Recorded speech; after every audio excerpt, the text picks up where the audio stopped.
चुड़ैल की आप बीती। श्रीनगर नाम का एक छोटा सा गांव था जहां कोमल नाम की लड़की अपने माता पिता के साथ रहती थी। कोमल मेहनती, सुशील और ईमानदार लड़की थी जो हर समस्या का समाधान आसानी से निकाल लेती थी। एक दिन कोमल की पड़ोसन कुसुम और गांव के मुखिया मोतीलाल दोनों आपस में कुछ बहस करते हुए एक दूसरे से कहते हैं, मुखिया जी, आपने सरकारी राशन जैसे गेहूं, चावल और दाल सभी लोगों को ज्यादा मात्रा में दिया है और हमें राशन कम मिला है। ये सही नहीं किया आपने हमारे साथ में। कुसुम, तुम्हें हर बार राशन ज्यादा मिलता है, लेकिन फिर भी तुम बहस करने में कोई कसर नहीं छोड़ती हो। हर दिन गांव के व्यक्ति तुम्हारी शिकायत लेकर आते हैं, मैं फिर भी तुमसे कुछ नहीं कहता हूँ। मुखिया जी, गांव के लोग मुझसे जलते हैं और मेरा स्वभाव तेज होने की वजह से वो मुझे कुछ नहीं कहते। मुखिया और कुसुम को देखकर वहाँ पर कोमल आ जाती है। कुसुम चाची, मुखिया जी की बात तो सही है। आप जब भी सरकारी राशन आता है तो सबसे पहले ज्यादा मात्रा में आप ही लेती हैं, लेकिन आपकी वजह से गांव के अन्य लोगों को उतने राशन की पूर्ति नहीं हो पाती है। इस बार आपको भले ही कम राशन मिला, लेकिन मिला तो है ना? तुम तो मुखिया जी का ही साथ दोगी, क्योंकि गांव की मुखिया तो अब तुम ही बनने वाली हो।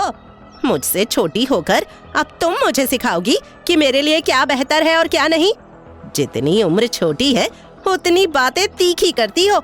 अपनी हद में रहना सीख लो और बड़ों के बीच में बोलना बंद करो। कुसुम, कोमल ने जो भी कहा है सच कहा है।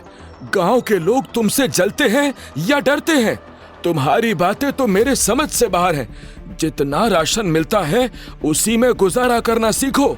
अगर कोई परेशानी है तो पंचायत में आकर बात करो। ऐसे हर बार शिकायत से कुछ नहीं होने वाला। कुसुम चाची, आप तो समझदार हो। आपको याद है भोला, जिसके घर में खाने के लिए कुछ भी नहीं था, आपने उसकी सहायता की थी। आप दूसरों की इतनी सहायता करते हो, थोड़ा उनका भी ख्याल रखो। और वैसे तो मुखिया जी ने अगर पंचायत बुलाई तो उसमें आपकी बेइज्जती होगी। इससे अच्छा यही है कि आप इस बात को यहीं खत्म करो। कोमल अपनी चतुराई से मुखिया और कुसुम की समस्याओं को आसानी से हल कर देती है, जिससे मुखिया जी भी खुश हो जाते हैं और कुसुम भी कोमल की बातों से प्रभावित हो जाती है। वहीं दूसरी ओर जमींदार का बेटा प्रमोद बहुत अय्याश और दूसरों के साथ जोर जबरदस्ती करने वाला लड़का था, जिसे जमींदार का बेटा होने का बहुत घमंड था। एक दिन कोमल अपने घर का जरूरी सामान लेने बाजार जा रही थी। तभी रास्ते में प्रमोद उसे रुकवा कर कहता है, कहाँ चली गांव की समझदार लड़की? जरा हमारी भी समस्या सुलझाओ। कोई भी जरूरत हो हमें बता देना, हम आपके लिए हर समय हाजिर हैं। हमें जरा मौका तो दो खातिरदारी करने का। आइंदा से मेरा या किसी भी लड़की का रास्ता रोकने की कोशिश मत करना, समझे? इस थप्पड़ का बदला तो मैं तुमसे जरूर लूंगा। मैं तुम्हारी किसी भी बात से डरने वाली नहीं हूँ, क्योंकि तुमने जो मेरे साथ किया वो गलत किया है और इसकी सजा मैं तुम्हें दिला कर रहूंगी। प्रमोद वहाँ से गुस्से से निकल जाता है, जिसके कुछ देर बाद कोमल अपने पिता को सारी बात बता देती है। ये सब जानने के बाद उसके पिता क्रोध में आकर गांव की चौपाल पर पंचायत लगाते हैं, जिसमें प्रमोद, जमींदार और गांव के मुख्य व्यक्ति वहां मौजूद होते हैं। कोमल अपनी बात बताते हुए कहती है, जमींदार जी, प्रमोद ने मेरे साथ छेड़छाड़ करने की कोशिश की है और मुझे कुछ अपशब्द कहे हैं। नहीं जमींदार जी, ये कोमल झूठ बोल रही है, बल्कि इसने मेरा रास्ता रोका और कहा कि मैं इससे दोस्ती करके अपने पिता की जमीन जायदाद इसके नाम करूं। प्रमोद, तुमने मुझे धमकी दी थी। गलती तुम्हारी है कोमल, तुम लड़की होने के बाद भी तुमने एक लड़के पर हाथ उठाया। प्रमोद समझदार था, इसीलिए उसने तुम्हें कुछ नहीं कहा। यही है मेरे संस्कार जो मैंने मेरे बेटे को दिए हैं। जमींदार की बातें और मुखिया जी के फैसले ने कोमल को गलत साबित कर दिया, जिसके बाद से गांव के सभी व्यक्ति, जिसमें कुसुम जो कोमल से नफरत करती थी, वो भी उसे दोषी की निगाह से देखने लगी, जिसे बर्दाश्त करना कोमल के बस की बात नहीं थी। जब भी वो बाहर जाती तो गांव के लोग उसे भला बुरा कहते। अरे वो देखो, वो जा रही है कोमल, मुंह काला करके पूरे गांव में घूम रही है महारानी। लाज शर्म तो बेच ही दी है इसने। जवान लड़की होकर लड़के वाले काम कर रही है, बताओ। हम तो तुम्हें बहादुर लड़की समझते थे, लेकिन ये नहीं पता था तुम इतनी बेवकूफ और नासमझ होगी। जो लड़की आसानी से हर समस्या का हल निकाल लेती थी, आज उसी ने भरी पंचायत में खुद की बेइज्जती कर ली। शर्म आनी चाहिए तुम्हें कोमल। बस कीजिए, बेचारी कोमल को क्यों इतना सता रहे हो? अब मैंने इसे माफ कर दिया है, आप सब भी इसे माफ कर दीजिए। गलती तो सबसे होती है ना। प्रमोद अपनी चालाकियों से सबको गुमराह करने की कोशिश करता है और सबके जाने के बाद कोमल के साथ जोर जबरदस्ती करके उसे बेहोश कर देता है और गांव के बाहर एक खंडहर पड़े घर में ले जाता है, जहां कोमल धीरे धीरे होश में आने लगती है। जिसके बाद प्रमोद उससे कहता है, अरे रे रे रे, बेइज्जती हो गई। कोई बात नहीं कोमल, मैं हूं ना तुम्हारा नया दोस्त। मैं तुम्हें कभी तकलीफ नहीं होने दूंगा। तुम पहली लड़की हो जिसने मेरे खिलाफ आवाज उठाई है। मुझे छोड़ दो प्लीज। पहले ही तुम मुझे बदनाम कर चुके हो, लेकिन अब और नहीं। मैंने क्या कहा था? मैं हर हाल में थप्पड़ का बदला तुमसे लूंगा। अगर उस समय आसानी से मान जाती तो आज ये दिन नहीं देखना पड़ता।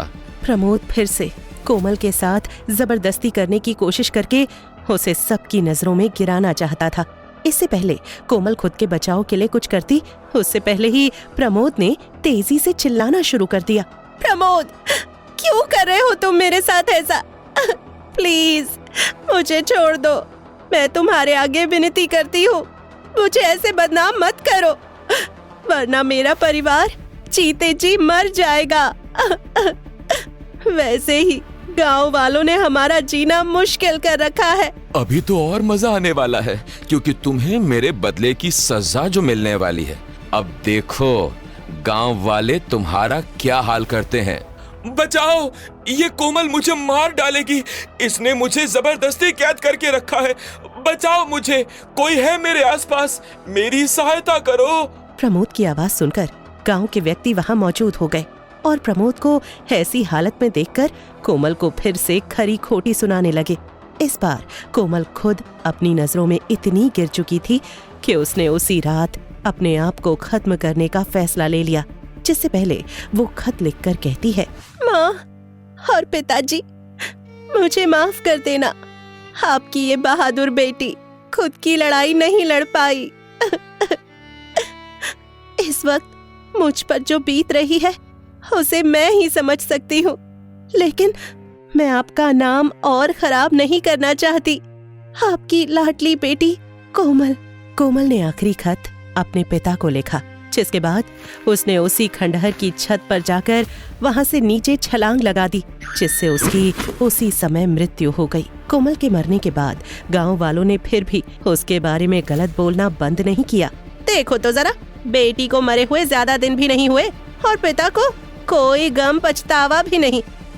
बेटी भी तो इसी लायक थी, जरूर उसी में कोई खोट था जो उसने आत्महत्या कर ली। प्रमोद तो बहुत सीधा साधा और ईमानदार लड़का है। सभी गलती तो कोमल की थी, जो बहला फुसलाकर प्रमोद को परेशान करने लगी थी। मुखिया जी, मुझे माफ करना, लेकिन मेरी बेटी ने आपकी कई बड़ी समस्याएं आसानी से खत्म की है। अगर वो आपका साथ नहीं देती तो न जाने आप इस मुखिया के पद पर रहकर इतना रौब नहीं बताते। सही फैसला तो आपको मेरी बेटी के साथ करना चाहिए था। गाँव का हर एक व्यक्ति प्रमोद को सही और कोमल को गलत साबित करने में लगा था। तभी उसी रात अचानक से गांव में एक तेज हवा का झोंका आया, जिसमें हल्की सी आवाज थी जो कह रही थी, मुझ पर जो बीती है वो कोई नहीं समझ सकता। अब मैं अपना बदला लेने वापस आई हूँ।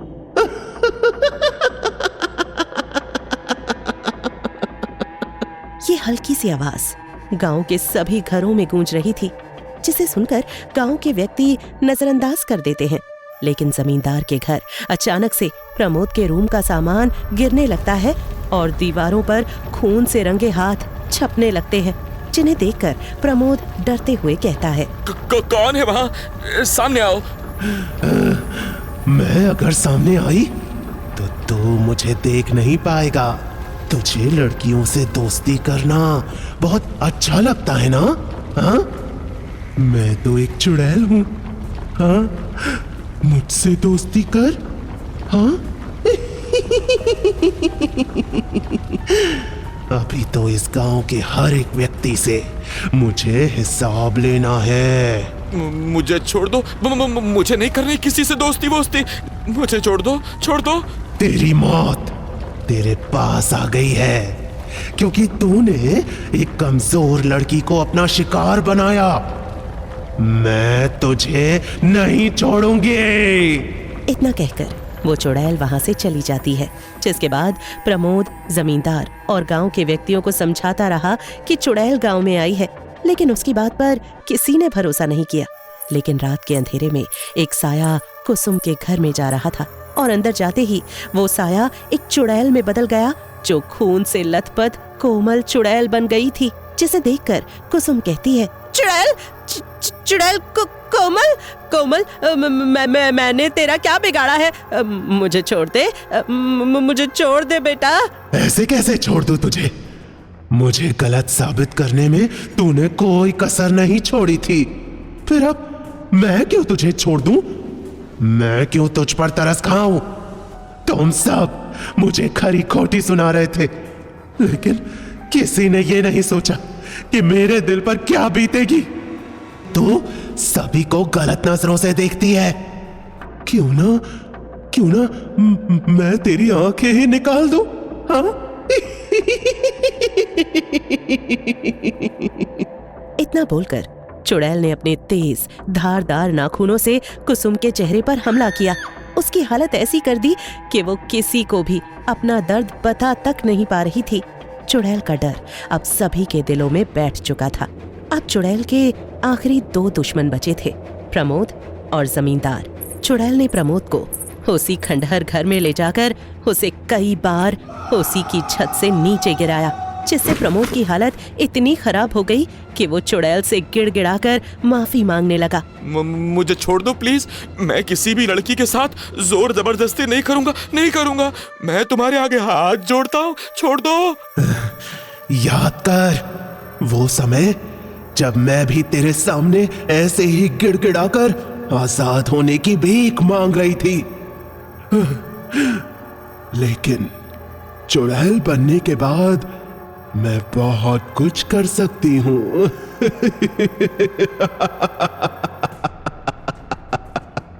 ये मंजर देखकर गांव का हर एक व्यक्ति डर रहा था। प्रमोद खून से लथपथ था, जिसे देखकर जमींदार घबरा गया, और तभी उसने चुड़ैल के पिता को आगे किया, जिससे चुड़ैल भावुक हो गई।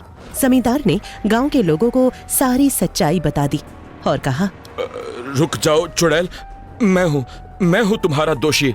मेरा बेटा नहीं, बल्कि जो भी सजा तुम्हें देनी हो तुम मुझे दो, मेरे बेटे को नहीं। वो बेकसूर है, क्योंकि मैंने ही उसे पंचायत के सामने झूठ बोलने के लिए कहा, ताकि मेरी इज्जत खराब ना हो, इसीलिए। वाह जमींदार वाह, तुमने इस नालायक बेटे को सुधारने की बजाय उसके गलत कामों में उसका साथ दिया। अरे हमसे बहुत बड़ी गलती हो गई तुम्हें और तुम्हारे इस बेटे को समझने में। तुम दोनों का आखिरी समय आ चुका है।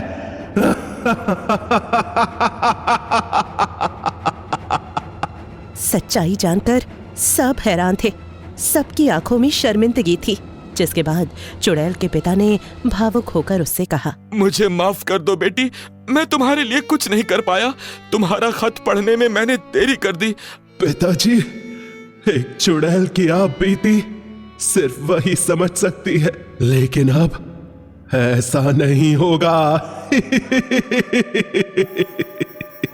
चुड़ैल इतना बोलकर प्रमोद को जान से खत्म करने की कोशिश कर ही रही थी कि तभी जमींदार कपकपाते हुए चुड़ैल का पैर पकड़ लेता है और चुड़ैल से विनती करता है कि वो प्रमोद को छोड़ दे।